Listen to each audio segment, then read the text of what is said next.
What is going on, everybody? My name is Ciara Lawler. Welcome to a very special 100 episode of Weird News Wednesdays.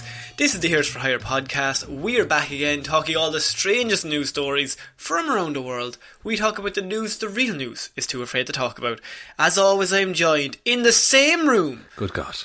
As my best pal. Oh! Mr. Sean, me and Sean! After 100 episodes, it's finally happened. My partner in crime, my acquaintance, Sean Mean. And we're right back. We're in the same room together for the first time since March to come back to celebrate 100 episodes. Just to let you know, we decided to do something different this week. We did indeed. So, we've done about 100 episodes of Weird News. Yeah.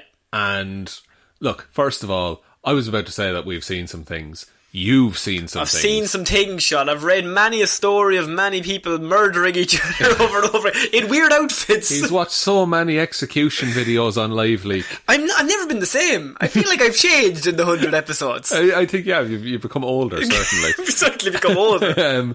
But what we're doing today is that we're taking a quick look back through some of the best weird news stories we've ever had. I thought we'd reminisce. Yeah. I thought we'd have a moment where we just kind of, just have a think to ourselves, what were some of our favourites? Now, this isn't a top 10 or top 20 weird news stories. We do that every single Christmas. So I just thought this to celebrate the 100 episodes, we'd look back at some of the best since 2018. What a year. So we started in 2018, so there's 2 years nearly. That's it, and it's very possible people might not have heard some of these. Yeah, some of them are from very, very early on, and some of them are from maybe sooner, more recent. But we've kind of thrown together 7 stories here, and it's just stories we like, stories we think you might find funny, and it's kind of a bit of a highlights package if you want to tune in. Exactly, and if you want to maybe, if you're allowed to tell one human being that we exist every week, so if you wanted to tell that one human being, oh, weird news is great, this might be a nice jumping off point for him. Because it can be very intimidating to see episode 100 and decide to jump in then. Yeah, and I didn't think episode 100 would warrant just another week of weird news. I think it's that type of week you need to celebrate what you've done. Yeah, exactly, and just look back at the best of the best. And these are the only 7 stories we could find that were amusing. We had originally intended to do 20, and we whittled that down right quick. I went, well, there's not much laughs in these other 13. So let's whittle that down. Just put them out there. These are not in any particular order. Let's see if some of your favourites made it in. We're just going to throw these in. Let us know what you think. Sean, this is going to be all about you. What segue would you like to lead us into the first story? Would you like to have a chat about it, or would you like to just go with it? Oh, well, look, I'm trying to think of a joke. It's very difficult. Periscope? No, that won't work at all. Our first story will be involving the man who sunk the submarine. Yes, and he sunk it, quote unquote, by accident. By accident, but he cost an awful lot of money to replace it. And so that will be our first story. And from then, it's going to go all over the place. We've got knives, we've got aquariums, we've got sharks, we've got foots. We've got foots, we've got men who look similar to owls, and we've got raccoons. They're everywhere. They're everywhere. Just let us know what you think. This is the very best of Weird News Wednesdays. We sometimes get slip-ups here on Weird News. People costing other people money. Oh, I thought you meant those that we No, we never slip up. We're perfect. Yeah. But we get other people slipping up and just making, that's a Irish phrase, making a hames of it. Making a hames. Right? Now I'm picking up what you're putting down. Exactly. So they're in a situation and they just do something and they're just like, oh, fuck. I'm after forgetting to lock the back door. And the cougars are out today. The cougars are out! And I've left all of this beef around the house. Why did I leave my child in that spike pit? Right? Well, I have a certain kind of story like that, because I have how to sink a $3 billion submarine, Sean. Fuck. How do you go about sinking a $3 billion submarine? I mean, ideally, they're designed to sink. Yeah. But a controlled sink. A controlled sinkage. And then they come back up. Mm-hmm. I have a feeling this one didn't come back up. Now, what the main problem would be is you don't want to leave any holes. A good thing with a submarine. Yeah. Everything's closed off. Structural integrity. And you keep on, and it's very good at holding under the pressure. That's the thing. Water outside, people inside. Exactly. Well, here where they went wrong here was that one man forgot to close a hatch. He put the water on the inside. He's got like this diagram. He's like water outside, people inside. He's like, oh no! It's flooding in. He's just like, let me check the manual. Just 2 pages. Yeah. And he's like, he looks at the manual, looks up, looks at the manual, looks up. Oh no, the boss is going to kill me. The modern submarine is not a simple machine, Sean. No. A loss of propulsion, unexpected flooding, or trouble with reactors or weapons can doom a subcrew to a watery grave at a sad part of the world. You know what I mean? A watery grave, Sean. The wateriest grave you can imagine. But you know, it's also a good idea to close the hatch before you dive into the water. Sorry, let me just check the manual. Yeah, go on again. Oh no, you did it again. Well, Conrad Zuse presents the Z3, the world's first working programmable fully automatic computer in Berlin that runs this submarine, right? Amazing. The submarine gets run by computers. They need people there to just keep the computers working. Yeah, but all the work is done. I would say 99% of the work is done by the computer. So without this computer, you're saying a lot of money would be wasted. I would say it'd be fairly pointless to spend $3 billion on this submarine that's worked completely by computers. All a human would have to do is close the hatch when they come in. Everything else is ran for them. I mean, look, a robot should provide some kind of warning light, maybe. Call it a lesson learned for the Indian Navy, which managed to put the country's first nuclear missile submarine, the 2.9 billion Airhand, out of commission in the most bold-headed way possible. It was reported yesterday that the Airhand had been out of commission since suffering major damage some 10 months ago. You'd get fucking sick, wouldn't you? Due to what a Navy source characterised as human error, is what they're calling it. Human error means small mistake, big repercussions. Yeah. Allowing water to flood the sub's propulsion compartment after failing to secure one of the vessel's hatches that you can get in. Oh my god. Because you'd have to come to terms with it as it's happening. Yeah, you're like, we can't stop it. We can't go back up. Lads. Water rushed in as a hatch on the rear side was left open by mistake, as it was at the harbour. Shortly after the submarine's launch, the Hindu reports since then, the sub had been undergoing repairs and cleanup for the last 10 months. Because it would just be completely flooded. Yeah, it's a submarine. It was underwater, and then it was full of water. And then it was underwater, literally. For ages. Salty water. Salty water, the worst type of water. Absolutely. Yeah. It's hard to articulate how major a foul up this is. Lads, you don't understand. $3 billion. With a B. With a B. That's... No, you'll never see that kind of money. No, you wouldn't even see $1 million. $3 billion on this submarine that is meant to work perfectly. Oh, also it's nuclear. Nuclear submarine. The whole budget of the country has gone into this submarine, and you have been in charge of it for 5 minutes. You couldn't close what is essentially a door. You left the harbour, leaving the door open. This isn't like going on holidays with the immersion on, lads. This is big. Yeah, the boys are just really laid back about it. It's it'll be fine. No, lads, this is fucking big. Sir, it's meant to go underwater. No, but you can't. You have to close the hatch.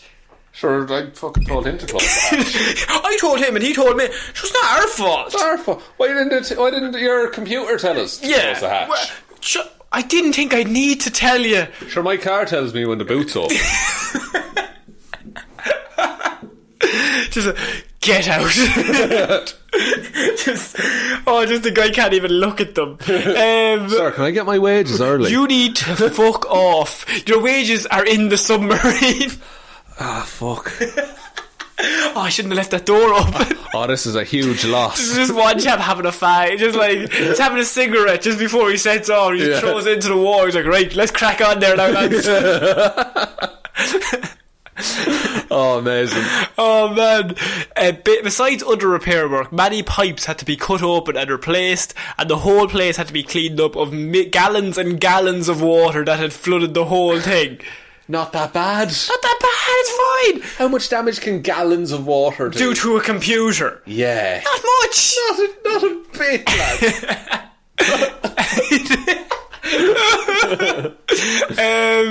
So it is said that it won't be ready to go until at least 2021 because of these cleanups. Jesus. They spent $3 billion on this submarine and it has been taken out by water. They're going to be very fucking careful the next time it launches, though, aren't they? Every door. Triple lock that fucking door, Tommy. No doors. They're not going to put doors in There's it. no way in. They're going to seal the computer inside in a waterproof room, and they're just going to launch it. And it's like, it's done. It'll be fucking better than setting off with ye fuckers. Yeah. Dickheads.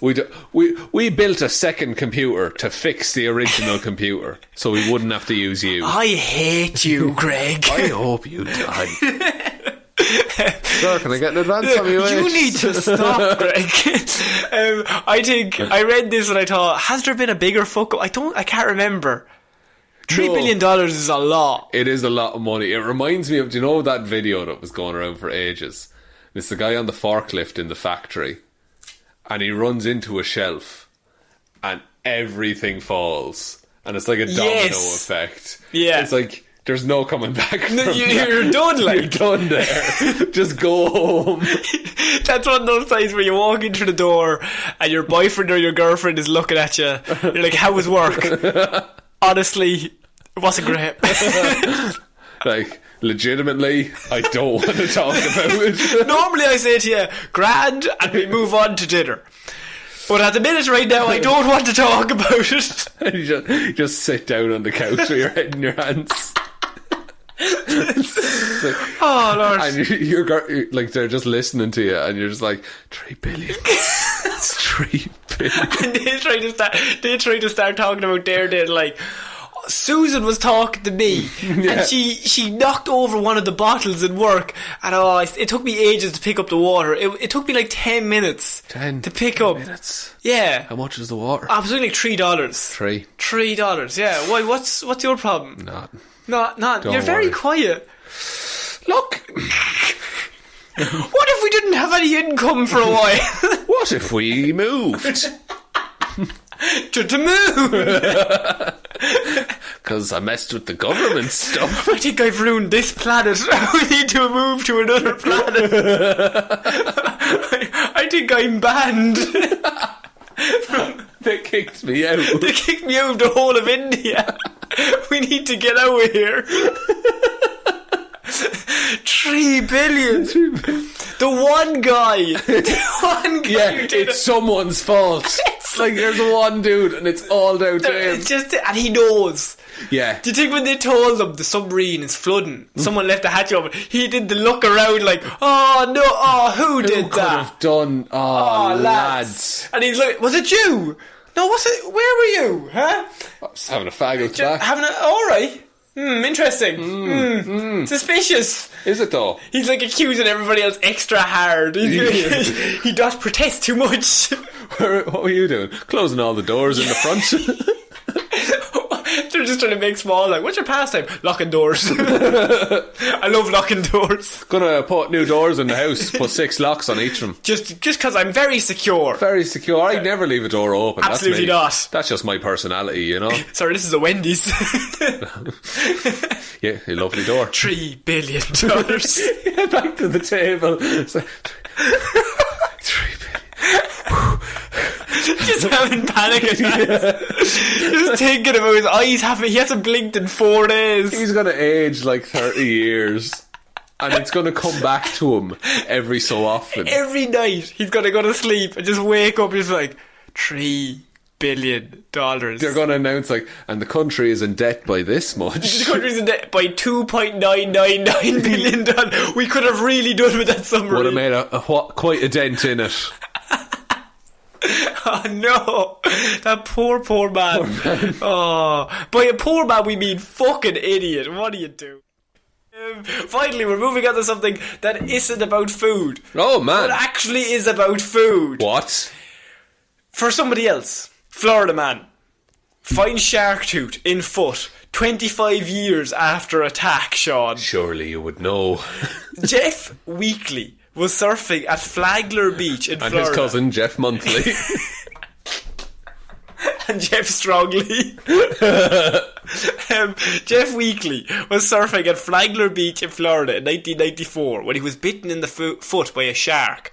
Now he knows what kind of shark bit him, thanks to a tooth fragment he pulled from his foot more than 2 decades. He did it himself. After the attack. Jesus, did it not heal over? Weekly was surfing with some friends in college when he felt something bite his foot. He saw he was bleeding and he went to the hospital. Yeah. Right? And they didn't catch anything. He received 20 stitches in his foot. Jesus. I didn't see the shark, but the doctors were sure it was a shark bite. I went into the database as one of those statistics, Weekly said.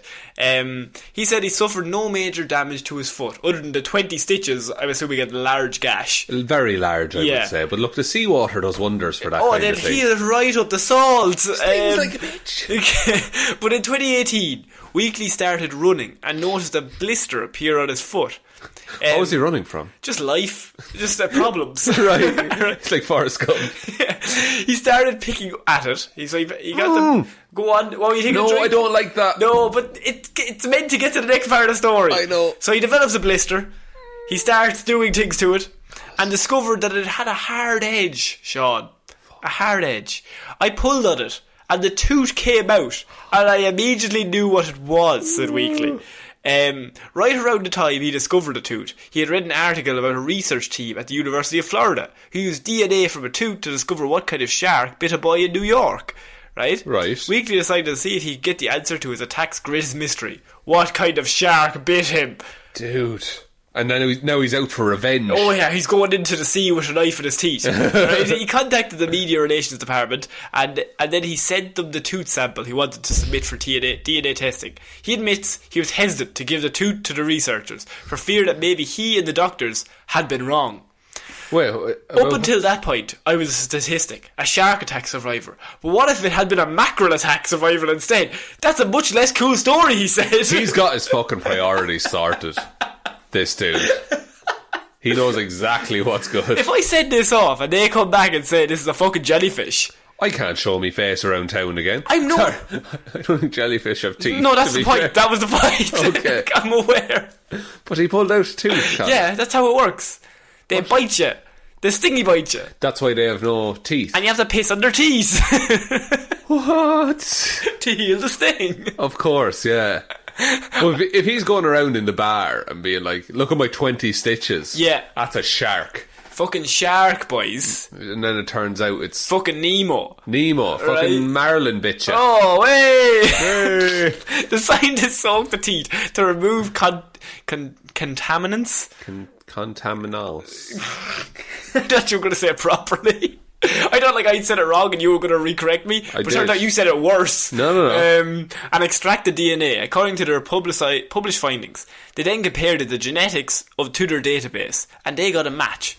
A few weeks later, it's human. Weekly received the results. His attacker? A black tip shark, a common culprit behind shark attacks in Florida. Researchers were surprised that they were able to extract DNA from the fragment, given the amount of time that the foot was embedded in that the tooth was embedded in his foot. So he might have shark powers.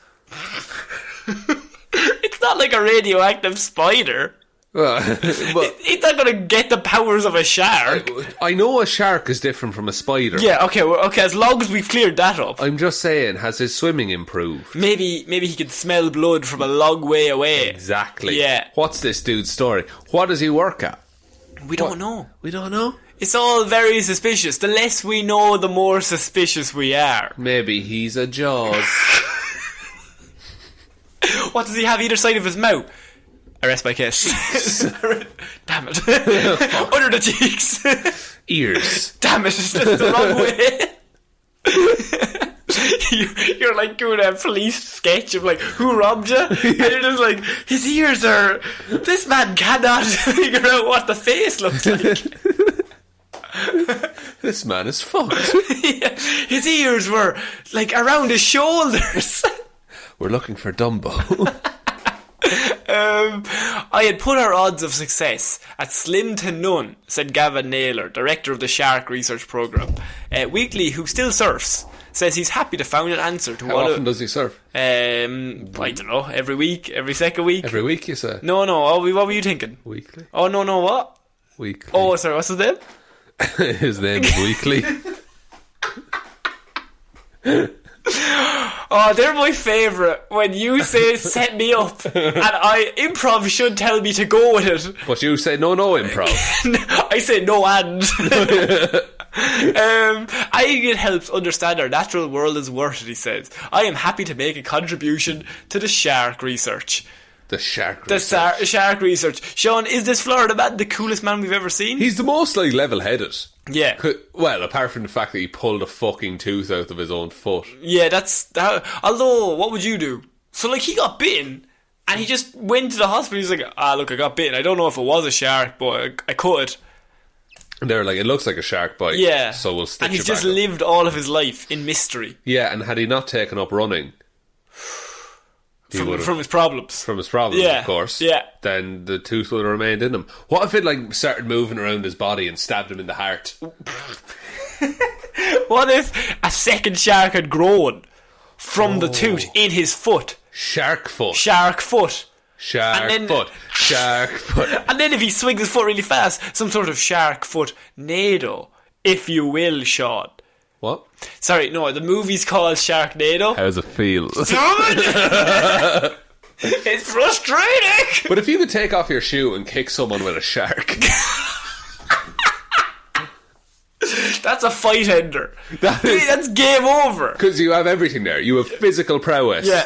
Mental fuckery.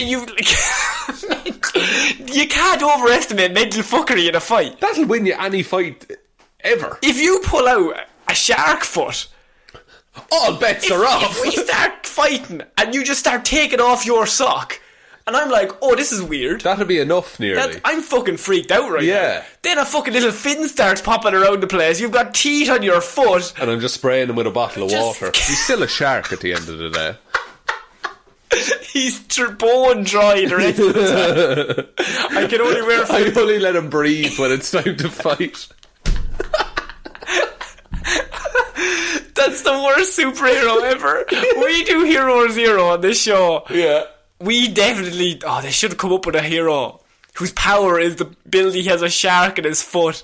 We should make him. Foot shark. Foot shark. And he only wakes him up when the fight's about to break out. So the shark's extra angry. Oh, he only lives in anger. Like, he hurts everyone. Especially me. But he can't fight you, he's in you. He's in me. I can never cross my legs again. This is the worst thing. I think we finally got off the rails. I think so. That was such a natural birth of a character, though. I think Foot shark. Yeah, I think we should write to... Marvel wouldn't take it. Disney would do a live action remake of that shit. They don't give a fuck. That's true. Recast Ariel as Foot Shark. Foot Shark. Just have me I'll have a shark on my foot and just have me float through the background. Yeah. In Little Mermaid. But would you not drown though? Oh, that's true. Oh, it's like we're the odd couple. We live in different worlds. Very similar to Hannah Montana. Miley Cyrus could play the shark. I think we've cracked this. I think this is the best idea. Detective Dimmerman versus Foot Shark would be a fight. Oh, it would. Yeah. Oh, man. See, am I in charge of the thinking, or can Foot Shark think? I think Foot Shark thinks itself. Okay. But you control Foot Shark. So I just have to listen to his advice. But we don't always agree on everything. Don't always agree. You're the odd couple. The odd couple. We need to learn to live together. He goes to bed early. You're a night owl. He's a shark foot, and I'm a human. Do I need to say any more? I give it 10 seasons. Bring in Courtney Cox and Jennifer Aniston. We can make a mint. Yeah, there's weird plots that have the whole show. It has nothing to do with the fact that there's a shark on my foot. That's just accepted. That's just a fact. It's like, occasionally it'll come up, Yeah. but usually it's just relationship drama. And you're always in finding girlfriends, and like you're always like, oh, I can't really take them back to my place because, like, if we start getting a bit of like sexy time, Can't keep me shoes on. I'll have to keep my shoes and socks on. And she's like, why do you keep your shoes and socks on? And I'll say, it's because I have a shark for a And foot. she'll say, I think we should see other people. And I say, all right. You've done it again. Damn you, shark foot. Shark food. Freeze frame, credits. No. Don't you forget about me. That's the shark foot singing. Voice of an angel. It's played by Michael Bublé. Oh man, we're printing money. We have unlimited resources now. Jesus Christ. I mean, And Mr. Creamy's obviously your weird friend. yeah. Yeah. Mr. Creamy always wants to see the shark foot, but I don't show it to Never him. show it to him. Don't trust Creamy. Don't trust the cream boy. Sean, our first weird news story of the week is actually a callback, a follow-up, and a sequel, What? I suppose you could say. To a previous story we've talked about? Now, we've had several women who have had marriages to different things, Sean. Different things. What have we had? We've had a lady who married a creepy doll. Mm-hmm. I don't think the doll was meant to be creepy, but it just was. Zombie sex doll. Zombie sex doll, It's I believe. implied it'll be creepy. That's true, because of the sex. No, the zombie. Oh, yeah. We've had a woman who married a ghost pirate. A woman who just straight up married a ghost and wanted to have ghost babies. Well, And a woman who married her duvet. that's true. We've had a lot of them. Yeah. Not to say men don't also marry weird things. We've had the guy who married a hologram. Yeah. What's the other guy? Oh, we've had several idiots. Yeah, people just marry weird shit. Yeah, so speaking of what you've already talked about, Sean. Oh? Woman who married 300-year-old pirate ghost needed exorcism after violent breakup. Oh my god. Jesus. Yes, that's right. We are again tackling Amanda Teague, the woman who married a 300-year-old pirate ghost. Okay. Dramatic breakup. Yeah. I love it. And she did an exorcism to get rid of him after the dramatic breakup. He didn't want to leave. He didn't want to leave. She broke up with him. Maybe, we don't know. So Amanda Teague was forced to undergo an exorcism after she says her former soulmate turned nasty and possessed her, Sean. Well, he's a pirate. Ghost. A pirate ghost, of course. You can't trust him. In 2016... He really shivered her timbers. Oh, come on now. In 2016, she claimed to have married a Haitian pirate called Jack, who died in the 1700s, Sean. Rip. After being executed for thieving on the high seas. But she says her union left her hospitalised after claiming she discovered that her husband was not all he made himself out to be, Sean. You could see right through him. Wait a minute. So he's... Wait, as in he wasn't a pirate? Or he was a bastard? Imagine if the big twist was he wasn't a pirate. She's like, you're not the man I married? Yeah, he had died on Halloween or something. It's a fucking ghost. Yeah, it's just a regular ghost. The 47-year-old who previously worked as a Captain Jack Sparrow impersonator. This story's amazing. This is so good. Is now warning people. She's now warning people about casually dating in the spiritual world. You have to be fully committed. Who is this for? Oh, you know there's someone that followed that story. Yeah. And is like, one day I'll meet my Captain Jack. Oh my god, I can't wait for my ghost of 400 years ago. 400 years? Oh, very an old. older gent. I like a mature gentleman. She said, after 2 weeks of marriage, I started to get health problems. Really? Health problems, Sean. Well, he was doing all the cooking. Other than her brain problems. Yeah. Does that count as health problems? Brain is health. Brain is health. A brain illness should be treated like a regular illness, Connor. She was suffering from all sorts of diseases. About 4 or 5 months. Scurvy. I started to grow a peg leg. I didn't know you could grow that. My leg just fell off and a peg leg grew instead. Like a clothes peg, a little one. I woke up in the morning and there was a parrot on my shoulder. About 4 or 5 months in, when things started to really go downhill, I went back to some of the people that had communicated with Jack. I know the symptoms of possession, and part of it is ill health, she said. Oh no. So I was concerned that it has to do with the relationship because of the timeline. Made sense. She got married. 2 weeks later, she started getting all these diseases. It's true. Mm-hmm. And so she can't talk to him? Well, look, that's never explained. She said, actually, there you go. She talked to the people who contacted him, and she said, I was assured that he was a lovely spirit who wouldn't harm me. Seems like he's harming her. It's poor basis for a relationship to have to talk to your significant other through somebody else. Yeah, it'd be like... Now, obviously, the poor basis is that he's a ghost, but if we're going to get into it... No, say if this was just regular day to day, it'd be like someone setting you up on a blind date and just going, no, he's a lovely lad. And then you get, like, earplugs and blinders put on. Yeah, and you have to talk to your friend. Yeah. Only. And he or she will just, like, relay messages, but you won't know that it's actually from the person. He says you look nice. Did he? Did he now? We don't know. But yeah. But after her dog, Toby, died, Sean. No, not Tobias. Not Tobias. Amanda says she spotted a major red flag about the relationship. She said... More like a black flag. Yarr.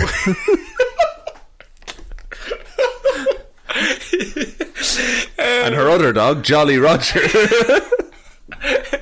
Oh man. And her bootstrap Jack. I knew his passing was imminent, and I'd asked Jack to keep him until it was my time so we'd all be together. So she was asking, right? Did you hear is that the poor dog was probably 15, 16, was going to pass away anyway. And her question was, she asked her ghost husband to keep the dog alive until she passed away so they'd both pass away together. Okay, couple of problems. Yes. Problem the first. What the fuck kind of authority does he have? Over the dead. Over the dead. Well, I mean... There's one pirate who has control over the dead, and it's Davy Jones. Everybody knows. Everybody knows this. You should have married Davy if you thought you were going to be controlling the dead, miss. Davy is far better than Jack. Oh, Jack's the worst. Talking shit about this woman's ex-husband. It was not real. And the idea of the fact that he had to keep the dog alive. Lot of pressure. That's a lot of pressure on him. And if she's presumably hoping to live a long life, that dog's going to end up 50 or 60.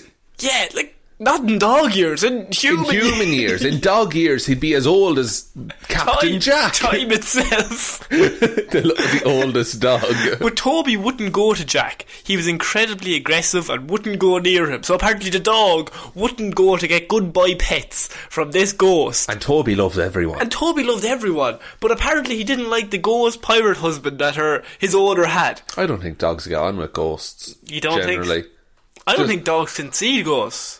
I don't think we can see ghosts. No, true. Ghosts aren't real. Yes. But I think we're not getting lost in that fact here. No. That's decided. Okay. It's confirmed on this podcast. But I think that if a ghost were to appear, like in films and stuff, it's always the animals that are like, this isn't right. Oh, they can sense it. Yeah, something shit. It's like a cat can sense an earthquake before it happens or some shit. Yeah. Right.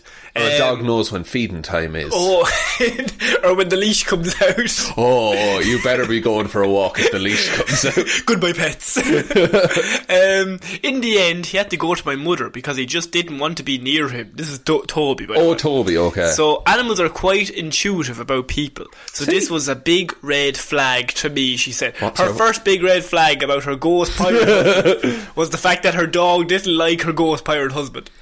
And that's 6 months in. 6 months in, yeah. Right. That should have came up with one of the first dates.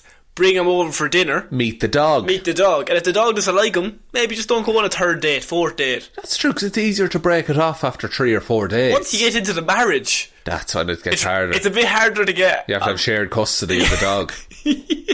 But Amanda of Northern Ireland says that whilst the couple moved on from the incident, her health began to get worse. Oh no. Oh man. Maybe she just had an infection. She was getting abscesses. Abscesses. Abscesses. Yeah.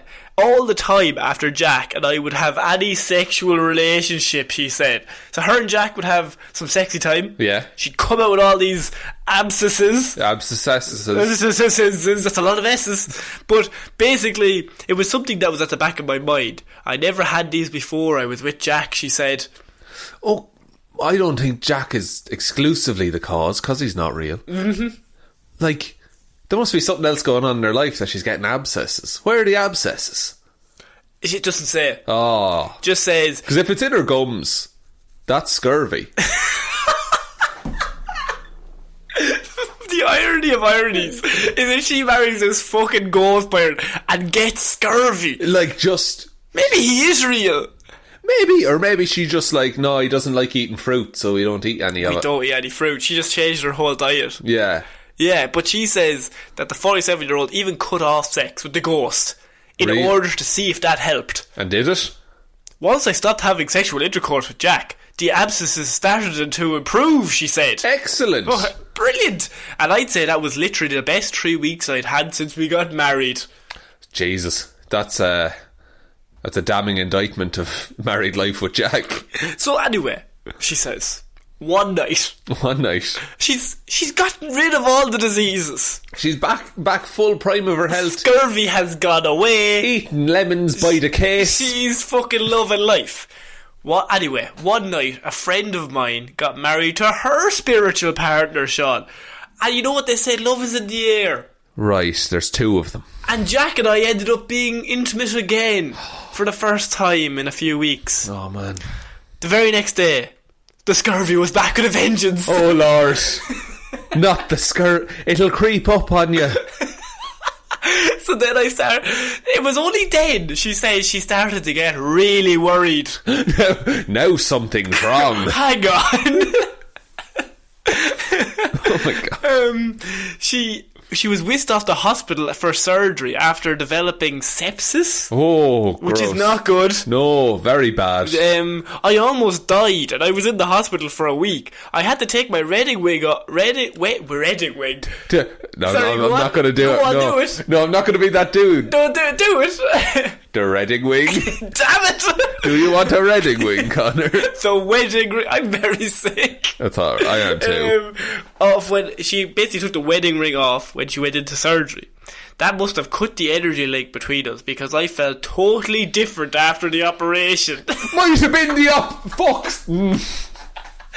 Sean, are you saying this operation that she had to heal herself made her feel better and slightly different before she went into the operation? I mean, I would say it had an effect. Well, I mean, I think you're just a hater for love. I do. Look, and I think that medicine is stronger than energy links. Down with that sort of thing now, right? As a man who would love some medicine not right on now. this holy podcast. I'm giving you non-stop energy links. That's why we're both sick. Yeah. So, I reconnected with my own spiritual team and I really saw a pattern about my health. I really saw alarm bells. He had previously been blocking communication with my spiritual team. She never says who her spiritual team is. Are they also spirits? See, I can't tell if they're spirits or they're the people that she gets to contact the spirits for her. Right, but he was blocking communication. He was blocking communication somehow. This is her story. It's hiding we her can phone. only go off her witness report for what has occurred here. But she's unreliable at best, isn't she? I mean, that's an attack on her character that I don't think I stand by. I mean, it actually is. I shouldn't have said it. I'm sorry. Don't. That's a bit mean now. She's clearly risen up and she's a very trustable source for all these pieces of information. She's Queen of the Ghosts. R.I.P. I really so I could see very, very clearly that he had been stealing my energy. Oh, she says he's trying to come back.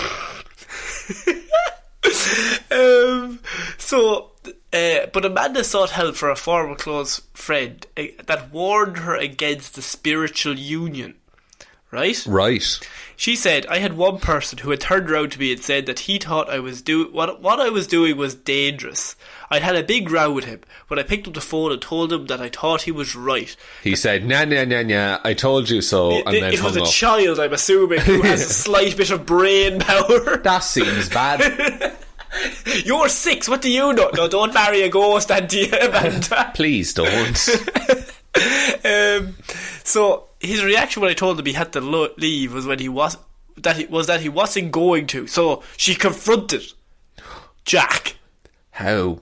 She's come to her friend. Yeah. Her friend has said, I was right. I don't want to rub it in, I was right. But you need to cut off the ties with this man. And let's just be clear here, I was right. Yes, just be very fucking clear. Oh, sorry, achoo, I'm allergic to fucking bullshit, right?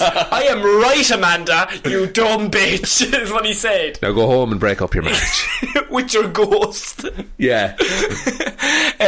So she told Jack. It was a very emotional affair. Mm-hmm. She had to go home. She worked herself up into a frenzy. She told Jack. His reaction when I told him he had to leave was that he wasn't going to. Okay? Oh no, it was unbelievable. And and if I tried to have an exorcism and get rid of him, he was going to kill me, she says. Jesus. This man is accused. This ghost can't be trusted. This ghost pirate, he doesn't feel very fucking trustworthy now. Not a very honest man, is he? He's a bad boy. Apparently he's a bad boy in the dead as well. Oh man, you thought he would have learned his lesson after the hanging. No, absolutely not. It was terrifying, seeing a completely different side to the lovely spirit I had seen. All of this story is how he made her so sick. Yeah. And continued to do so. Yes. And now he's the bad guy. Also, go on. She's never seen any side of him. Come on now. He's transparent. It's two-dimensional, yeah, that's true. And also it doesn't exist. It's true, yeah, that's the main point. What do you think she sees? Like an orb or some shit? They always see orbs, don't they? I don't know. Like, how much drugs does she have to be on here? Do you think it's drugs? That's an attack on her character. I actually don't think it's drugs, which is scarier. Yeah. I think if it was like fucking LSD or meth or something, you could be like, fair enough. Yeah, her brain definitely thinks she's seeing something. Yeah, but the fact that I don't think she's on anything. Yeah. She's just crazy. Just like that. Just like that. Crazy. Let's not throw around the C word. If we don't call this woman crazy, what do we have left? Just two sick boys in one room. If I knew in my heart, but I knew in my heart that if I didn't get rid of him, my health was getting so bad that I was probably going to die anyway, she says. Oh, so she had to make the choice. The choice between death and death. It's a big choice. It's a big choice. I would, myself. Yeah. I would. At this point, I would choose death. I would choose death. Yeah. Incredibly, following the exorcism, Amanda says her health has drastically improved. After a course of antibiotics given and to her. An operation. Yeah. Yeah. She said previously I'd had an MRI scan which showed that my bowel was perforated. Right? Christ. She's in a bad way, Sean.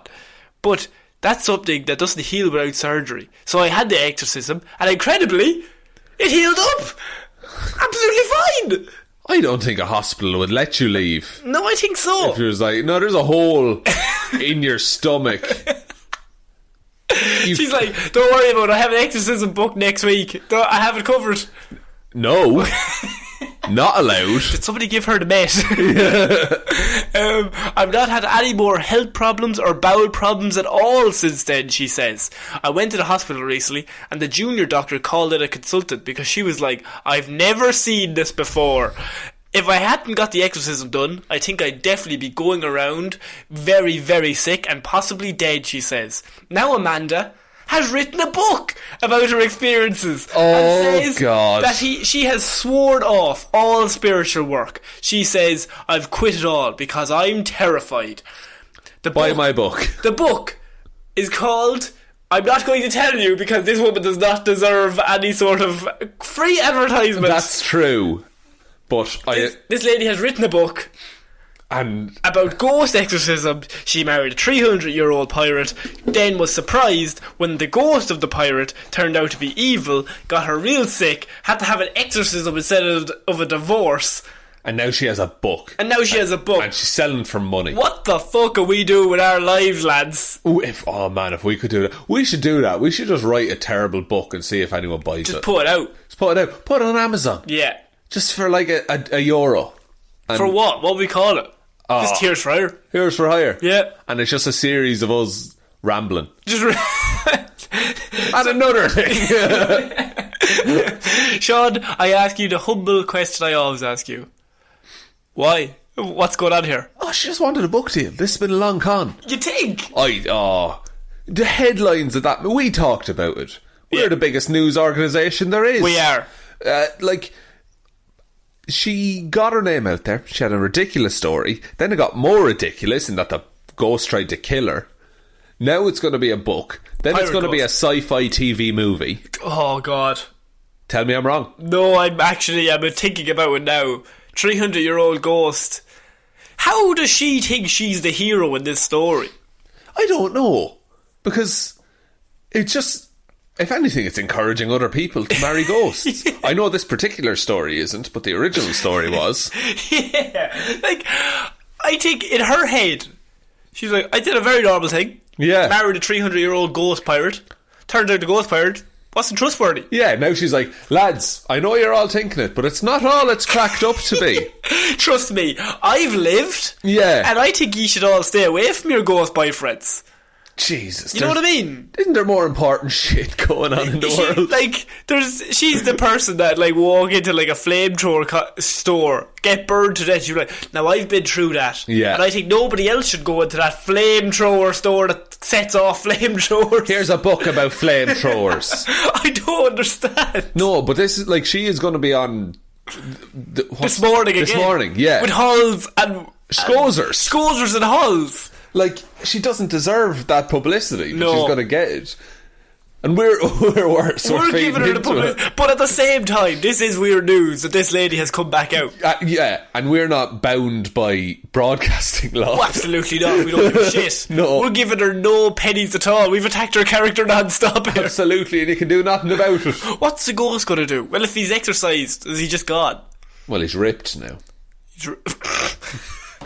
Because he's exercised. That was actually pretty good for a sick boy. Thank you very much. I guess he's just gone back to Davy Jones' locker. Maybe. Oh man, like, does she marry another ghost? She said she'd soaring off the spirit world. world. How do you find another boyfriend after this? What was your last relationship? You're not going to believe me. Okay. Try me. No, you're not. You're actually honest not to God. Believe me. No, do you think she'd just say it as normal? As in, would it be worse if she was like, oh yeah, well, I was dating some guy and he was just bad for me, just a bad boy, older man, you know, an older man, like a lot older, and I don't think I was ready for that kind of commitment. I'd say she could put it forward like that, rather than it's a ghost. Married a ghost. You know, ghosts. I married them. The dog detail is a bit weird as well. The fact that the dog didn't like the ghost was her first major tip-off. It wasn't until she was in fucking hospital having an operation... Yeah, which worked. That she went, maybe this ghost isn't for me. Maybe he's not the man I thought he was. So, okay, we're overlooking this. The ghost got her ill. Yeah. Or did he? What was the cause of all this illness? See, we only have her to rely on as... the storyteller. So I'd say it was just people get sick. People get horrible illnesses and there's no explanation. Especially when she spends so much energy trying to have sex with a ghost and then getting scurvy, I can only assume. It makes no sense that it's because the ghost she has this narrative of a ghost in her life.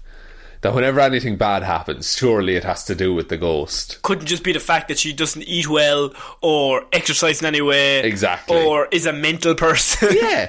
People get holes in their bowels, like... Normal people. And she's not... They're not all fucking ghosts. But she says it cleared up once she had the exorcism, Sean. I have a feeling that's not true. Do you think so? I'd say... Is it one of those, like, belief things? Like, she believes that is the cause. Maybe, yeah. So then she projects that into reality in her own head. Yeah. People have lied about much more stuff. There's like this. The thought that this is a lie isn't, groundbreaking. So wait, so you're accusing her of not having a 300-year-old ghost pirate husband? I am. Will she find love again? Probably. We'll obviously keep you updated on Amanda and all of her life. Oh yeah, but our finger is on the pulse of this story. Which is better, 300-year-old ghost pirate or lady who had sex with 15 ghosts? Ooh. Amethyst Realm. Amethyst Realm. I think that story just has a certain je ne sais quoi, as they say, to it. Yeah. Whereas I actively don't like this woman. That's what attacking her character. She wrote a book. And Amethyst would definitely also write a book. Amethyst can't read. Amethyst would write a blog. Yeah, she'd be a blogger. I think Gossip Girl is based off Amethyst. I hope so. I hope that. I read that somewhere. Wasn't Gossip Girl a man at the end? I think you're thinking of Pretty Little Liars. Oh, am I? A was a guy. Fuck. Spoiler for Pretty Little Liars. I have no basis for what that Either show's about. I've actually never seen it either, fair. but all I know is that the ending angered people. It was a How I Met Your Mother situation. Oh, okay. Did you ever watch Charmed? No, but I've seen it on E4 when I used to get sick when I was a kid. That's why I watched Charmed. Did you see the end of... No. They rebooted that. Did they reboot Charmed? I'm pretty sure they've rebooted Charmed. Oh, another sick day show. Oh man, and here I am, sick. This is Weird News Wednesday. This is not Movie Mondays. These aren't even movies. Have you noticed that these shows have just gotten more just us chatting? Just having a bit of a chat. So what can you do? We stop halfway through a story like, did you hear about Janet? Yeah, the format is gone. Oh man, we're old and haggard at this stage. Oh, good. We have... I mean... This is one of the most metal headlines Ever in the history of... I can't say that, but we've covered anyway. Okay, let's do this. I have woman threatened to drink their blood and woman threatened to drink deputy's blood and hid knife in buttocks. Oh, now that end bit. It's questions. Oh, the end bit, indeed. Yes, a West Virginia woman is accused of trying to steal a car, threatening to drink deputy's blood, and hiding a knife in her buttocks. Citing a criminal complaint, news outlets reported Tuesday that 37-year-old Jackie Fulmer tried to take a man's car keys, armed with a hatchet and knife, which I mean seems a bit overkill. Oh, sure, look, she's chopping down a tree on the way. How is she going to hold the keys if she's got a hatchet in one hand and a knife in the other? In the buttocks. Everyone knows the third hand, the buttocks. The old prison pocket. Oh no. Witnesses told deputies that Fulmer confronted a victim near a Sunoco gas station in Fairmont, saying she didn't want to hurt them and motioning like she had a weapon, which she definitely did. 2 weapons. 2 weapons. And her car keys. And her car keys. You couldn't see the second weapon. It was in an area that... it's a private place. However, Fulmer fled when she notices bystanders watching. Which, I like the fact that she walked up to him in a gas station, said, "Give me your car," and they got spooked when people were watching her in a gas station. Oh no, there's people here! Thought we were alone. Oh no! So, officials say the security footage showed a confrontation between Fulmer and the victim. A chase ensued when deputies found her on a nearby staircase, which it seems very specific. You just hang out in a staircase sometimes. Everyone does it. It doesn't lead anywhere. It's just a staircase in the middle of nowhere. A deputy shot Fulmer with a stun gun when she ran at his cruiser with a hatchet in hand. She threatened to stab the deputies in the neck and watched their blood drain as she drank it while being transported. Seems nice. Seems lovely. Deputies say she continued to threaten him on the way to the station. The hidden knife was found during the booking. She acknowledged using it to cut a seatbelt in the cruiser. What? So she removed the seatbelt she had on using a knife she pulled from her arse. What kind of knife? How big? Look, I don't know any size. I'm just saying, probably, I think any knife you have on your arse is too big. But I'd rather, the cheese spreader rather than the chef's knife. Surely it can't... No, I'm not even going to go into this. No, let's get into the logic of it. So... It can't be point first.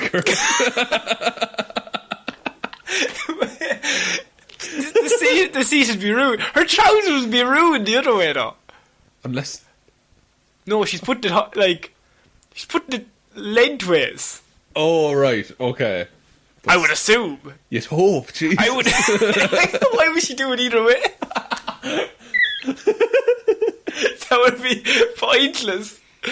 Either she's stabbing herself or she's stabbing a hole through her trousers. But it's like a scorpion. No, she's a bee. If she stings you, she's done. I think she'd have to put it lengthways. And just and hide it in. Just tuck it away. We're trying to work out the logic behind this. Right, I'll go get a knife. Don't worry, I brought a few. Oh, thanks. Let me just pull them out. A West Virginia woman, okay, here's the thing. Okay. It said that she ran away. Oh. How is she running with a knife in her arse? Slowly and carefully. You've got a hatchet in one hand. Yeah. And you've got a knife in your arse. And you're running. You're running, Sean. I'm running. How is that possible? It's gotta be. Maybe difficult. Maybe we're overestimating the size of the knife. In my head, that's not a knife. This is a knife. Yeah, what if it is maybe it's a switchblade? It's Moleman's knife. It's absolutely humongous. Down I go. No, I'm guessing it's a switch knife. Yeah, that the blade isn't exposed. That would make a lot more sense. It would be. But it lends even more credibility to the bee theory. Right. Where, it's in the way you'd hope, then the button gets pressed and bang. You wouldn't have to have it on a button. You'd have to pull it out manually, because if a button was there, if it got accidentally pressed... Any bit of tensing. There's no tensing at all. Oh, yeah, and if you were running away, sure. I know, you have to run with a loose bum. That's a phrase I never thought I'd say. But when I said it, you know what I meant. Oh, I did. Everyone listening knows you can't run with a loose bum. No, it's risky anyway. It's what my mum taught me from a very young age. Connor, no loose bum. And did you listen? No. All loose, that's what they call me. Lucy Boom. Lucy Boom Lawler. Lucy Boom Lawler. Oh my god, what's happened? This has gone off the rails. But a woman did have an arse. She certainly did. She did. Well, not afterwards with the knife, I'd say. Not much of one left. She had a knife in her arse and she got tasered, which would definitely cause some shaking. Oh, absolutely. Oh no. This whole thing seems very outrageous. I think we need to fly over there and find out. I want to talk to this woman. What? Why would you put it... Surely she has a pocket. Yeah, she must have been... Well, women's clothing, their pockets are tiny. But, how big is the knife then? Yeah. If we knew that, this story would be cracked. Pardon the pun. Right. I don't know. I mean, surely you just hold it in your other hand? Unless they're really big. Or just hatchet. bring one. Just bring a hatchet or a knife. You can't have both. The hatchet seems good enough. She got greedy. But she uncut herself in the cop car. Yeah. Surely you do that with the hatchet. Well, they probably took it away. Probably took it away, to be fair, yeah. But while the cops were there, she manoeuvred the blade from its hiding place. Yeah. And then cut the seatbelt. Why does she need both? Who's ever been robbed by a hatchet gun? I'd be much more intimidated if you had a knife as well. A hatchet is way scarier than a knife. Nobody's going, look at this one with her hatchet. Ha? Go away from me now, right? Go away now. Oh, I don't know. I just don't know. This story messed me up. She has a knife in her arse. Just get a pocket. Just get a pocket, love. Or a belt sheath. Anything. Hold it. Hold it, 2 hands. Put it back in the shop. Put it back in the shop. Put it back in the drawer. You don't need it. Just make up a nice bit of chicken stir fry there and you'll be grand. I don't understand why anyone would do that to themselves. Man enters aquarium, strips naked, and jumps into Shark Tank. We had a story shockingly similar to this, didn't we? We had a story about people robbing a shark. Oh, it was a heist. Yeah, sorry. This is more of a excursion. That's a true story. Well, that will be hopefully being put up on the YouTube channel at some stage of the shark heist. Oh, it's a great story. Wait for that one, listeners. Yes. Okay. So a man enters Ripley Aquarium, strips naked, and jumps into Shark Tank. Police have identified a suspect after a man did as I had just said. Video of the incident has been circulating on social media. In one video, the man is seen from one of the facility's underwater tunnels where several sharks are swimming just below his feet. In a separate video, the man is seen swimming around the tank in front of a laughing crowd. At one point, the man climbs onto a ledge before flopping backwards back into the water. Very gracefully. Now, I'm adding that myself, I'm assuming. Very gracefully. Toronto police said Monday that they identified 37-year-old David Weaver of Nelson, BC as a suspect. He is now wanted in a mischief investigation. A mischief investigation? That's the best thing I've ever heard. I think it's an investigation into divilment. You're up to divilment now. Don't be getting up to that. Get me Detective Divilment. And there's just this old guy. I'm 3 days from retirement. all these little devils. My God, I've seen things. Not major things, but just a bit of divilment. No, not like murders or anything. Just people putting down cups without coasters, just swimming with sharks. Divilment. That's a detective that is now going to be a character in this show at some stage. I was hoping so. You can take up the mantle of Detective Divilment. Oh, I would love that. So, police say that the same suspect is also wanted in connection with another incident that occurred earlier that night. About 2 hours before he arrived at Ripley's Aquarium, the suspect was asked to leave the Medieval Times dinner theatre for allegedly being unruly. He was escorted out by security. He was at a Medieval Times dinner theatre. Were the security dressed as knights? Because that's very important to me.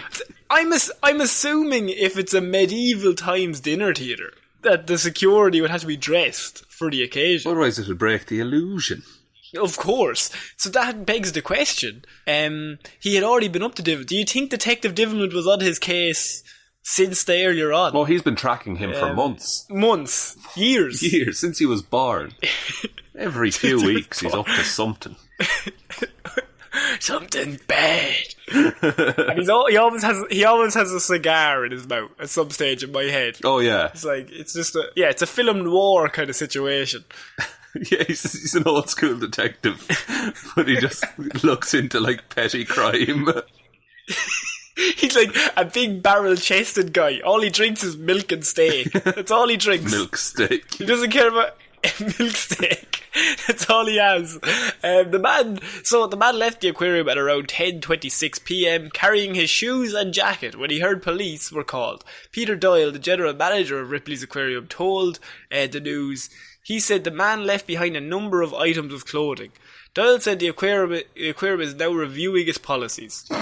We've never had this occur before, he said. This was incredibly dangerous. He jumped into an exhibit with live animals. Whether it's a dog or a shark, you don't know how an animal will behave when spooked. It was incredibly stupid, he signed off on. So, hang on. So, I just want to set the scene here. This man went from a Medieval Times dinner. Yeah. He was kicked out. So, he said the next best step is go to the aquarium and swim with sharks. Yeah, because sharks were around in medieval times. Well, I have another little knot to the story because the aquarium was actually running a bit of a competition. Well, I would say a team. It was a teamed night. Oh. Because the incident happened during a busy jazz night at the popular aquarium. Yes. This story just got good. So, my question is, also it says the jazz night happens from 9 a.m. to 11 p.m. That's more a jazz few hours rather than a night. That's almost too much jazz, I would say. God, the shark. I would put it out there. Imagine the sharks. They'd be livid having to listen to jazz that long. They're so depressed. Those poor sharks. And then there's one in the corner who's just really into it. It's like, oh, it's about the notes they don't play. Yeah, there's one really pretentious shark just in the corner, like, oh, yeah, Billy's here again. He fucking loves jazz. He saw La La Land one time. Yeah. What a fucking dick. Oh man. It's about the notes they don't play. Why would an aquarium need a jazz night? I don't know, like, because an aquarium is pretty niche already as a day out. Surely the fish are enough. Yeah, that's the main draw for an aquarium. There's just the guy, the manager, he's just like, we're losing customers. We need something to bring people in. And one of the guys is like, what about if we get like a popular pop music night or maybe a rock night? Paramore, perhaps. No, you're... Get out. Right. What about you? Lionel's like, he just takes a slow drag of his vape and it's just like, jazz. That's all I got, boss. Says the B-movie thing. Oh, jazz and an aquarium. That's the most weird bit of this whole thing. Yeah, it is. We've skipped over the fact that a man jumped into a tank full of sharks and the manager thought it was best to come out and say, oh, we need to change our policies. As if somebody else is like, Jesus, I can't wait to go swim with sharks. See, it was all... I don't think that's a... The security was too lax on jazz night, I think. They were too relaxed. They were just like, scatter-da-da-da. Too busy scatting. Too busy scatting. Not enough protected. That was a good story. I like that one. It's so dumb. If nothing else, for detective divilment. To see Detective Divilment, he turned up on the scene and then he looked around. He was like, "God damn, I love jazz." God damn. Just starts Every snapping. sentence starts. He starts snapping and eating a steak. Where does he keep getting those steaks? God damn. He just keeps... There's a guy behind who's like, I think he pulled it out of his pocket. That's really weird. It's barely even cooked. It's still warm somehow. He doesn't even mix. He's got a little pouch. Yeah.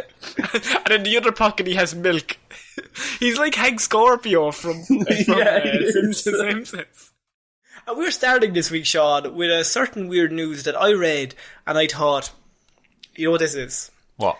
This is, what's the word I'm looking for? Not a mystery. It's a chilling tale. This is a sighting of a monster. We're monster hunting here, Sean. Oh my god. We don't normally do this here on Weird News, but it's the prime place for it. Loch Ness Monster, Bigfoot, True facts. the Moth Man, the man who is a moth, the man who is basically a moth, right? Yes. All of these things we all know they're all true. And now there's a new addition to that list. There's a new addition to that list, and I know who you're asking. Who? Yes. Half man, half owl. That scares off holidays. Exactly. That scares off holiday makers. Filmed in graveyard, Sean. That is where he'd hang out. Oh, we're starting off with a big one this week. This is big news. So we're solving a crime. Not a crime, we're solving a mystery. We're monster hunting. This is weird news. This is what we have to get into the nitty gritty, right? Right. Who is this man? What does he want? Who's this owl? Who is this man? What does he want? Oh, he's done it again. Same pun twice. Be careful. A ghost hunter claims to have filmed Owl Man of Monan Smith, a creature of legend that hasn't had a sighting in more than 40 years. Oh my god, we're dealing with a middle-aged owl. Man. A mythical half-man, half-owl that scares off holiday makers in Cornwall has been filmed in a graveyard. Cornwall? It's claimed. It's claimed. He has been filmed. It's claimed. Every word in that has "it's claimed" after. It's claimed. He claimed. See, I read this. And I got a bit spooked, Sean. It's spooky stuff, that doesn't right? seem like you, Connor. I'm not easily spooked. You know this about me. A boo. Oh, God. I'm not easily spooked, right? But I come to you with this chilling tale of a half-man, half-owl. Which half? Actually, that's a good point. Which half would you want? Owl head on human body. You don't want owl head, floppy dick. You think it's... I was picturing an owl in a suit. Full suit. Business owl, Oh, yeah, of course. Or maybe... What kind of owl? How many owls do we know? A barn owl? A tawny owl. A tawny owl. A snowy owl. Alright. A hawk. Natural predator of the owl. They're all the same family. They're all birds. So here's the thing, right? Yeah. The Owl Man of Smith has been the subject of folklore since the 1920s, Sean. Oh. He's been around a lot longer than us. Yeah. And that's true. That's true. But there hasn't been any sightings since 1976. 1976? Yes. Okay, leave that number with me. Just I'll leave try it and there. connect it somehow. Okay. More than 40 years later, ghost hunter Mark Davies claims he's caught the infamous character on camera. What's he doing? How is he hurting someone, or is he just... Okay. I'm spooked. Okay, because you're spooked, I'm going to take the side of skepticism in this debate. Because I'm all in. Oh, I'm also all in, but we need balance on this show. Fair enough, you're dead right. What if it's just a big owl, lads? Come on now. How outrageous. In the footage, Mark and a friend can be seen prowling around the spooky graveyard. You never want to be caught prowling, do you? No, not in a spooky graveyard, which lies behind a gate with a dramatic looking inscription. Don't know why that's important. No. But go with me. They're setting the scene. Set the scene. It reads, Datimi Nesse de Du, which is Cornish and translates to, it is good to draw nigh to the Lord. Oh, Lord. Setting the scene. Thank you so much. That is really unnecessary, though, for what is essentially a story about a big owl. Half man, half owl. Half man, half owl. Sorry. Come on, not a big owl. It's actually quite a small owl, if it's only half an owl. But also half a man. Oh, actually, that's true. You put half of me and half an owl together, that's still... That's still like 7 foot tall. Imagine the top half is a man, but the bottom half is the normal sized owl legs. Oh, God. Crushing those legs. Just in bits. Skipped leg day every day. What if it's half and half, like down the middle? Like Two-Face. Yeah, but it's an owl. Of course. Mark holds out. I know what you're thinking. Yeah. Why is he there? He's a spooky... Why is he prowling around a graveyard? Now look, we know what he's about. He's a man about the weird. He's about the ghosts. He loves inscriptions above gates. It says he's a ghost hunter, right? Yeah. So professionally. Professional ghost hunter, of course. So what would you need if you were at a graveyard and you were a ghost hunter? Night vision goggles? Maybe. Even better. He holds out, in the video, yes, a spiritual detector and pans his... Homemade? I'm assuming a stick. And pans his camera around the graveyard. All he found was the ideal well site. Asking if any creature lives here. He's asking the graveyard. Poor question in a graveyard. No one lives there. That's quite true, yes. You're dead right. Graveyard. Good with stuff. Say it again. They're dead. Good job. Then in the corner of the frame, a ghostly figure can be seen. Why is it always the corners? Just out of shot. Just out of shot. Just blurry. Just a bit slightly blurry on his perfectly HD camera. Yeah. Just out of shot is a ghost figure. A figure. Spooky. No one's coming down and saying ghost. So you're saying you're not all in yet? Yeah, I need more convince. I'm the skeptic here. You are true. I'm all in. I see a ghostly figure in a corner of a screen. I've signed my life away. You had me at ghostly. You had me at corner. But this is where it gets interesting, Sean. Okay. When Mark goes to investigate, the apparition disappears. Has vanished. It's almost like he couldn't back up that wild claim. And he could find no more trace of the owl. So I'm spooked. I'm spooked. Operating under the idea that it's just a big owl. Yes. What if it flew away once a human approached it? But operating under the idea that it's an owl man. Yes. What if it flew away when he approached it? Because it's an owl man. True. You've dismantled my entire argument. Just try to say the logic here, right? Yeah, Clearly, read between the lines. So he hasn't been seen. What do the government want? Not what does to know, Sean. It's in Area 51. No, it's in Cornwall. I don't think. Let's raid Cornwall. Raid Cornwall. According to local folklore, 2 teenage girls once spotted the figure while on holiday near Falmouth in Cornwall. Falmouth. One day they walked to an old and remote church more than a mile from the village centre. Where no one could prove what they had seen. Shh, no. But nobody could also see the owl man. Except for them. Exactly. One day, as I said, they walked there. There, the two teenagers saw a terrifying bird man with wings and feathers on top of the church tower. Okay. We're getting a bit more description. In the distance. Again, far away. Can't really see him. No cameras. On the top of the church. Probably a long way away. Yeah. But a bird man. And definitely a bird man. Not a bird. A bird man is what they've said. Okay. Yes. Why? The story says that they were so scared by the sighting that their father decided to put an end to their holidays and leave Cornwall immediately. Jeez. Oh, no. Here's what happened, is that just really... He's one of those people that doesn't like holidays. Hates them. He's a workaholic. He was looking for any excuse. Yeah. He's just like, no. You seen an owl man? We're heading home. Away from this godless place. You've seen an old man, no, an owl man. You've seen a man. You've seen a granddad. He had a big stick for a hand. In July of the same year, 2 14-year-old girls decided to go camping in the area, but they spotted a giant owl of human size with glowing eyes, Sean. Owl's eyes glow. Yeah. Just putting that out there. And what happens if there was a man with an owl on the top? They would glow as well. Do you think this is a series of children and one owl in a trench coat? 2 owls on top of each other. How big does an owl get? What's the average size of an owl? I could only assume a foot. Maybe less. Maybe, yeah. Maybe a foot. At the time, all eyes turned to the village, and the discovery made the headlines. I mean, we all have heard this story, Sean. It's as old as time. It's as old as owls itself. Exactly. It's a story of a big owl. Naming the beast the Owl Man of Monan Smith. Inspired. Okay. What's Monan Smith? That's the place. That's the place we're in right now.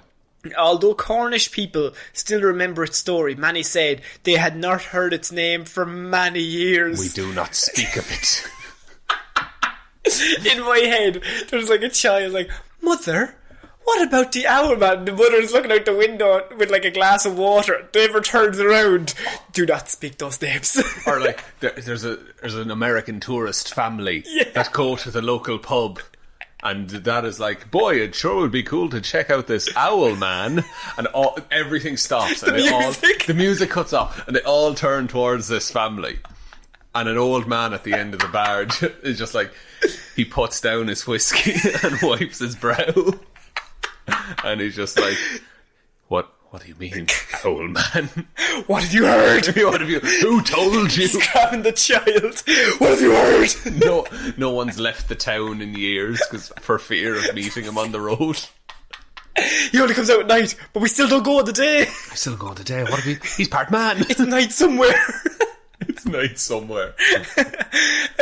People at the local pub, the Red Lion, the post office and the Memorial Hall had all heard of the tale of the hybrid beast, but all said they did not know enough about it to comment. Exactly what they'd say if they were trying to protect themselves. Exactly what they'd say if they were indeed the owl man in question. They transform into the owl man. I think you've turned non-skeptic. I just... That little portrait that I painted a minute ago. Yeah, this all started as a joke. I was pretending. I'm now all in, Sean. All the evidence. I'm fully on board. All the evidence has given me this idea that I think this could be happening. Right? Right, this poor town is being terrorised. Penny Salisbury. Not the Sals. Penny Salisbury said, I haven't heard it mentioned for years and years since it first happened, actually. That's her quote. That's what the newspaper put in. I haven't heard of it in years. Since it first happened? Since you talked to me the last time about it. Yeah, you're very old now, journalist. God, pensions are gone, sure, aren't they? It was a media event at the time. People were scared to go to the church afterwards. It was the 20s, of course. No, the 70s. Oh, the 70s, yes. Sorry. Yeah. But still, it was the 70s. Yeah. What else was going on? The owl man looked quite menacing from the drawings made by the girls. Again, but... Okay. They're very creepy drawings. But they're very talented. They are, yes. They work for Pixar This now. is what I did earlier. It's like Art Attack. Yeah. So they just drew... But they would someone have just said, now, draw the owl man? Yeah. And they would have drawn an owl man. Like, is that the best evidence we have to go on? See, no. What we have is the ghost hunter himself, right? Yes. Mark has given an interview. Of course he has. Of course he has. He needs to get this story out We there. need to understand the owl man so we can take down the owl man. You cannot defeat your enemies until you understand their motives. You must become the owl man. Caw-caw. We had like a 2-minute joke earlier about how to say who. In my mind, all birds say caw-caw. So Mark has given an interview. Yeah. And like, just when you thought, what has he seen? Yeah. Maybe we don't have all the information. Maybe he can't give a clear detail. You're wrong, because he can. Mark said there's ley lines which are under the ground near the church, and course. they give off paranormal activity. He's got us there. He's got us. I don't know enough about ley lines to disprove that. There was a hissing in the trees, he says, and you could hear A snake. and you could hear flapping. A flying snake. Flying snake. Flying man snake. I heard it go right over my head, and I was shocked. That's when I saw the figure. And it had horns on its head. Not traditional nose. It was mad, he said. I think Mark saw the devil. On the meter I had, remember he has that paranormal activity meter. Yes, of course. Which picks the up... IMDb score for paranormal activity. Of course. 3 or 2. 4. Which picks up electric-magnetic energy that we use to detect ghosts, he says. And he was walking under some power lines at the time. I was getting conscious replies to my questions through it.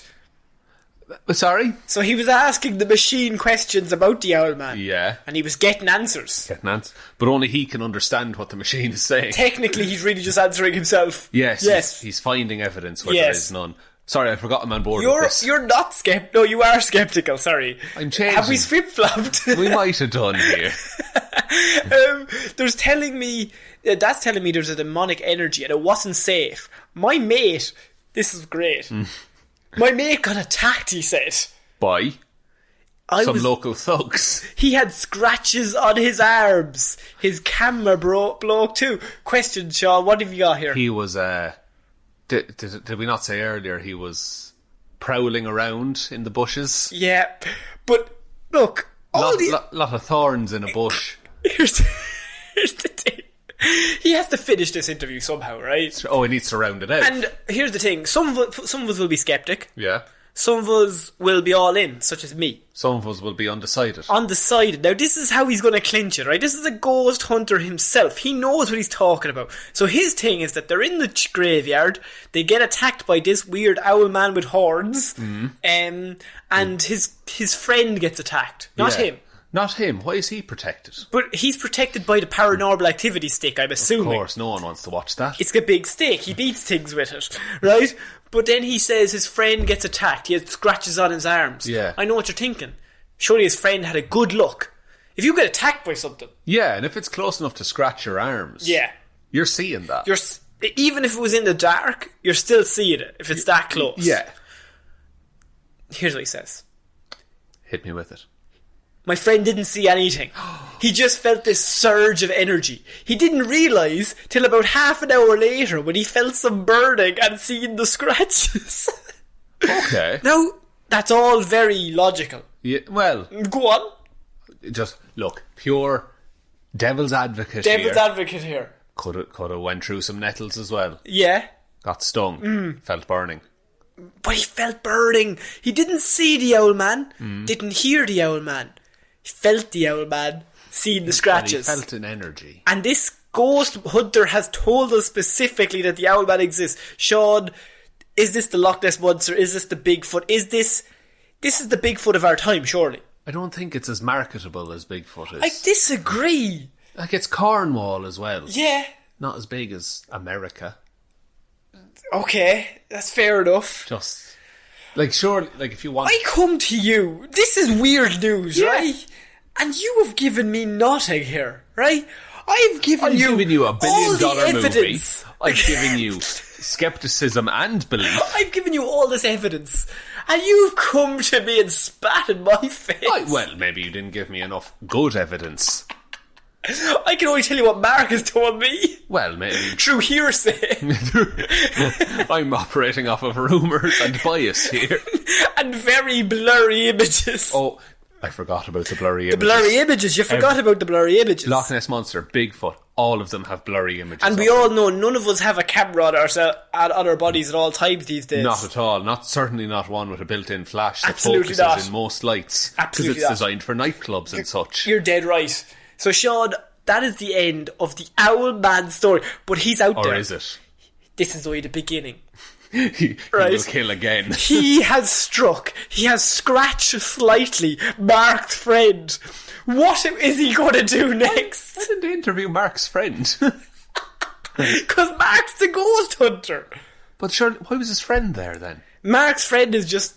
He just had nothing to do on that Saturday night. Oh, fair. Just joined them. Just decided to come The along. missus was pissed them off. He's like, fuck, I'll go with you, Mark. I'm just going to see an owl. Just get... He's a bird watcher. Couldn't believe his luck. And He then, was delighted with himself. Then it didn't count because it was a man bird. No, because then he couldn't write because he had scratches all over his arm, Sean. How deep are the scratches? I would assume very light. I would assume scrapes. Light scrapes that will heal over one day. Absolute. You won't even see him in the morning. Don't worry about it. So, Sean, what are your thoughts here? Should we all be scared? Is the Owlman now lurking? I think it's time to nuke Cornwall, personally. Look, they've had it coming. So we're saying genocide. No. No, sorry. Just mass murder. You couldn't even get through that. I couldn't, no. Oh, right. Cornwall people, I love you. I think you have a rich and vibrant culture. No, I think we kill everyone that's ever seen the Owlman. Nobody can know of this secret. Nobody. Although technically everyone who's heard this podcast, especially me and you, will now have to be killed so the secret doesn't get out. What if once you know about the Owlman, you're visited by the Owlman? What if once you know about the Owlman, you become the Owlman? Who?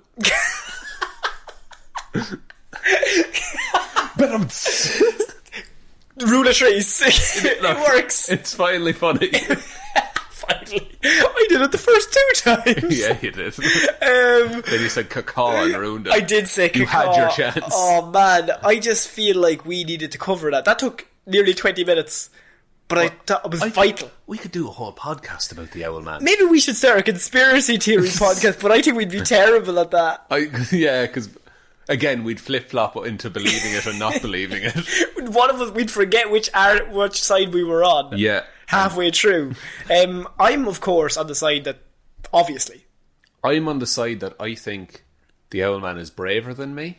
Yes. So would you win the fight between you and the Owlman? See, I can't scratch very well. No, he can scratch, but his scratches don't affect you until half an hour later, and you just feel sunburning. So I have that window before I'm mildly You have half an hour of invincibility.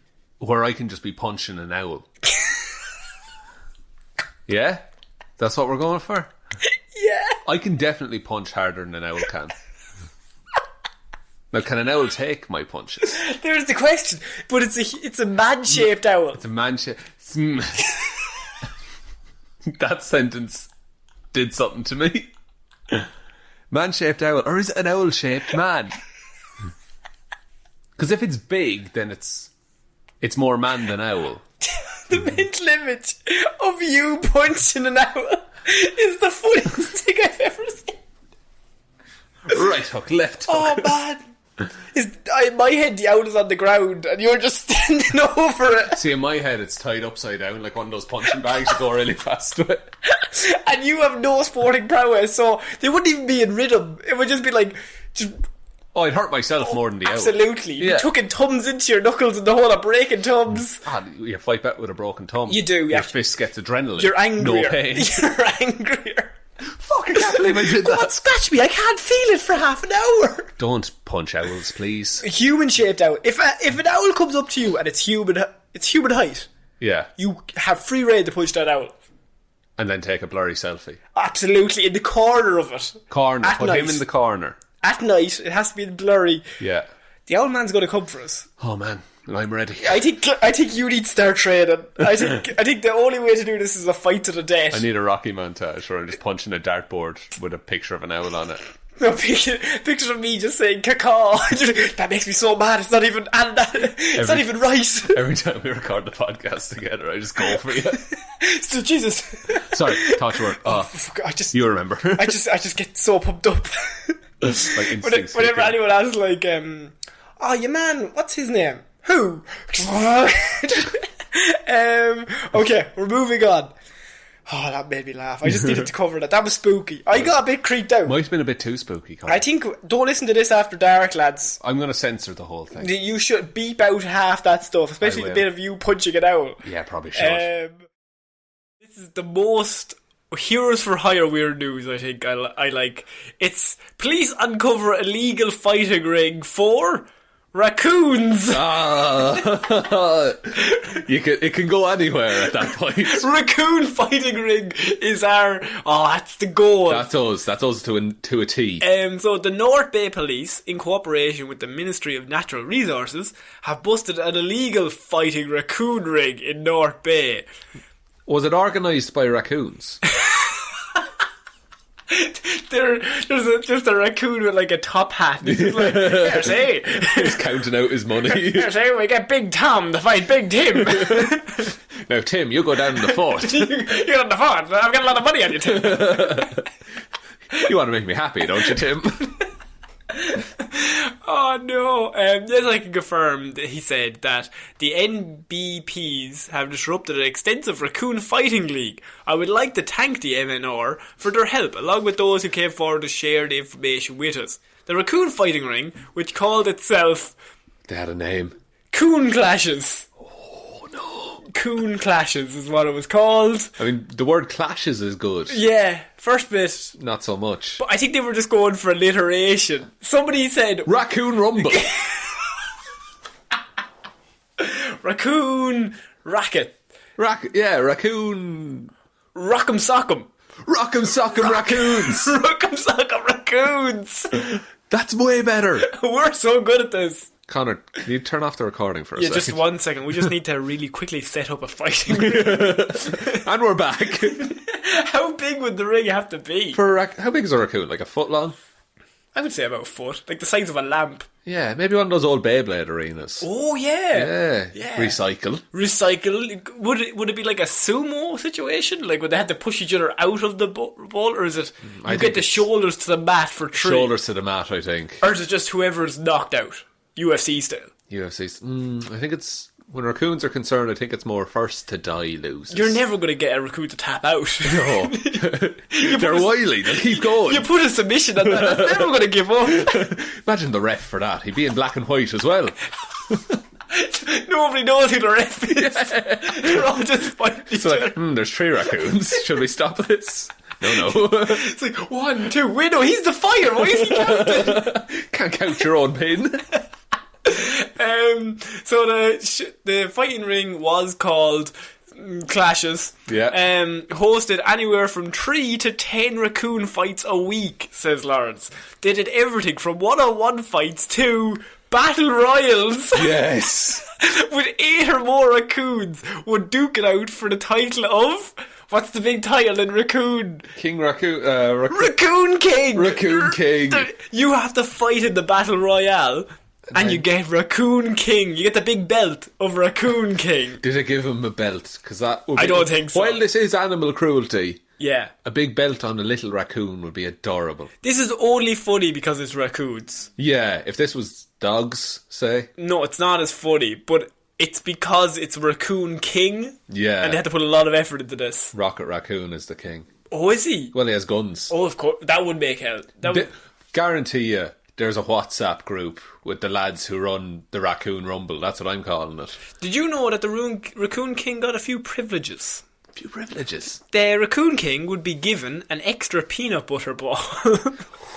Ooh, which implies that they're already getting peanut butter balls. He gets an extra one. Yeah, that's why you want to fight. I don't know, because if I was being fed, Galaxy bars, I wouldn't want another Galaxy bar if that was all I was getting. Do you get me? You were reading further in the story and you've collapsed into laughter. Would you like to share with the group? Sorry, I was listening to you, but then I also read a line that made me laugh. Of particular help was former member of the Clash's clan. I'm going to call them... That's a much better... Clash's clan. Landon Green. Landon Green? Landon Green. Attorney at law? Landon Green, attorney at law. He said, at some point, I just couldn't do it anymore. Watching those raccoons... It took a toll on me. I had to get out. Oh, Langdon. Poor Landon. Green's information was the catalyst for bringing the ring down. I saw one raccoon that went 13 rounds. It said. Which, again, because we were going to laugh at this. It's not animal cruelty we're laughing at. No. It's the terms that they're using. Also the fact that they're like, he went 13 rounds, my 13 God. rounds. My And God. go down the fourth. Big Tom. I say, Big Tim. He's letting the 13, see. You only do 12 in boxing. Why are they going 13? Raccoons are better than boxers. Surely it goes to the judges at some stage. It's the raccoon judges. Oh, it don't have to be. Oh, man. You have to keep the integrity of the sport. They're just holding up different bits of trash that they found. So obviously they had names for all the raccoons. Oh, you'd have to, otherwise it'd get confusing. The reigning champ was Whacker Rack. Whacker Rack. There was. Oh my God! Can you think of any more raccoon puns that you would call a fighter of some sort? No, I have a lot of badger ones. These are amazing. Okay, They go put so for it. much effort into this. There's Do you feel the league was started because they thought of some good names? definitely. Okay. So there's Whacker Rack, who's the champion. Yeah. Then some of the next up are Raccoon. Oh. Raccoon. Raccoon. Diaz, which I don't know. That's just raccoon and they put Diaz next to it. Is that a Nate Diaz reference? Maybe. Conquer Coon. George Cooney, which is amazing. Well done on that one. Guy's amazing. Jack Rack. And one that was just called Bob. Bob did not go far. You need puns in this game, kid. Classic Bob. The Bob's owner is definitely like down on his luck. It's just like, yeah, it's just Bob. He's Bob. It's just Bob. I don't want to name him. I don't want to put effort into a name. Each raccoon had its own entrance music, mini pyrotechnic show, and trainer. Oh my God. It's wrestling. They've just started WWE with raccoons. WWRE. WRWE. They've got entrance music. How would the raccoon know? Dude, does he have a little choreographed dance that he does? Oh wait, every time he comes out he has to do the same thing. Yeah. Raccoon going yes. Just like Triple H's bottle of water, right? The raccoon just spitting water into the air. Mini pyrotechnic show. Surely that's a danger. Just a Catherine wheel. Just fucking going mental. Some guy with a sparkler just waving. This is for Bob. What's Bob's entrance music? And trainer. Trainer. How are you going to train a raccoon? Just point it towards what you want to die. Lift up the left. Jab. Keep your guard up. So it has been since shut down and all the raccoons will be up for adoption. Which is good. Which is very good. Which is why it's a happy story. But why this is a weird news is they had their own entrance music and there was a raccoon called George Cooney, and we're never going to pass up a story that has a raccoon called George Cooney. You got to feature every raccoon story. And Bob. Imagine if we hadn't covered this. Bob would have been lost. It would have been lost to the legends of raccoon wrestling history. Of course, as we all know. Yeah. Ric Flair. Rack Flair. You would just name them off actual wrestlers. Yeah. That's what you should have done. Triple R. No, you'd have to go triple C because there's 2 C's already in That's raccoon. true. You're pretty close. Daniel Braccoon. Dwayne the Raccoon Johnson. That's pretty good. The Rack. You could just say the Rack. The Rack, yeah. The Rack. Stone Cold.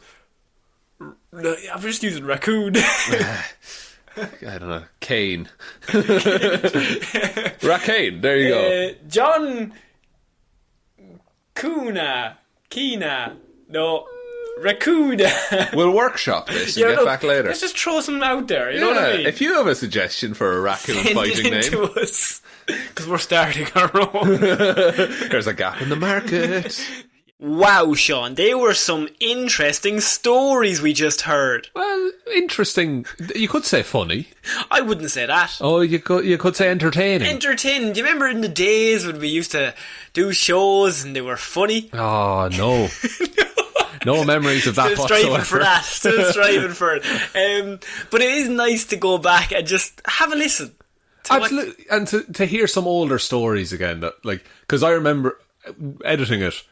There are stories there that it was so much fun to record them, you know.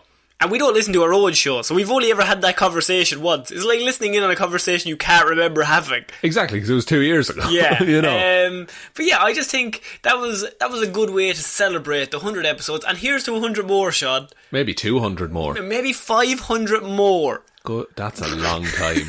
We do 3 shows a week. That's too much. That's too much. Let's not think about it. There's not enough hard drive space in the world. But Sean, would you like to take us out on the 100th episode? On the 100th episode, I would love to. So thank you all very much for listening to this very special episode of Weird News Wednesdays. We will be back on Friday with Hero or Zero, Monday with Movie Mondays, and next Wednesday with another episode with brand new news of Weird News Wednesdays. Yes. Big thank you goes out to everyone who supports us over on Patreon. That's patreon.com/Heroes for Hire podcast. Link to that in the description. Also in the description is a link to all of our social medias. Facebook Heroes for Hire podcast, Instagram Heroes for Hire podcast, Twitter @Heroes for Hire pod. The 4 is the number 4. Or you can email us heroesforhire_@outlook.com. But I think that's about it, Connor. I think you've nailed it, Sean. So I've been Connor Lawler. I've been Sean Mead. I'll see you next week, guys. Bye. Bye.